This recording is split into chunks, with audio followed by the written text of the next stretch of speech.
중학생인 지훈과 재호는 학교 체육시간 친구들과 함께 농구를 하고 있었습니다. 재밌게 게임을 즐기다 몸싸움이 거칠어져 말다툼이 시작됐는데요. 지훈은 재호에게 가서 시비를 걸기 시작합니다. 재호는 화가 났지만 일단 참았죠. 하지만 지훈은 분에 못 이겼는지 재호에게 주먹을 날립니다. 지훈에게 맞은 재호도 화가 나 옆에 있던 농구공을 힘껏 집어던지는데요. 그런데 지훈이 그 공을 피하면서 아무 죄가 없던 현수가 얼굴에 공을 맞게 됐습니다. 결국 현수의 치아가 부러지는 상황까지 이르게 되었죠. 이런 경우 현수의 부상에는 누구의 책임이 가장 큰 것일까요? 학교 체육 시간에는 다양한 스포츠 활동을 하게 됩니다. 적당히 승부를 즐기면 재밌게 운동할 수 있지만 과도한 승부욕으로 인해 다툼이 발생하기도 하죠. 그래서 상대방에게 피해를 주는 행위로 번지는 경우도 생깁니다.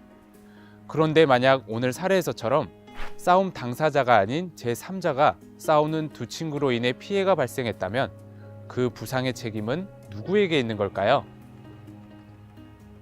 농구공을 던진 재호가 모든 책임을 지게 됩니다. 우선 재호가 지훈을 맞추기 위해 농구공을 던진 행위는 정당화될 수 없습니다.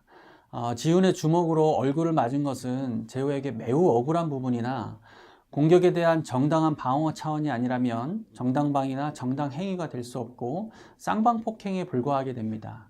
즉, 지훈의 계속된 공격 행위를 방어하는 과정에서 의도치 않게 주변인에게 피해를 끼치게 된 것이라면 최초 공격자인 지훈에게 책임을 돌릴 수 있을 것이지만 재호가 농구공을 던진 행위는 공격에 대한 방어라기보다는 맞대응을 한 공격으로 볼 여지가 큽니다. 그렇다면 재호가 현수에게 공을 맞출 의도는 없었으나 주변에 함께 농구를 하고 있는 친구들이 있다는 것을 알고 있었고 빗나가거나 지훈이 피하게 되면 다른 사람이 맞을 수도 있다는 것은 충분히 생각할 수 있으므로 과실의 책임이 인정될 수 있습니다. 따라서 현수의 치아가 부러진 결과에 대해 재호가 과실치상의 민사, 형사적 책임을 지게 됩니다. 말 그대로 정당방위는 방어에 그쳐야 한다고 합니다. 예를 들어 상대방이 칼을 들었다면 피하는 것도 한계가 있고 손으로 잡는 것도 한계가 있습니다. 그래서 물리적으로 상대방의 칼을 떨어뜨리게 하거나 물리력을 행사하는 것이 정당화될 수 있는 것이죠. 즉, 내가 맞았다고 다시 폭행을 하는 것이 정당방위가 아니라는 겁니다. 오늘 사례와 더불어 정당방위에 대한 의미 꼭 기억하시길 바랍니다.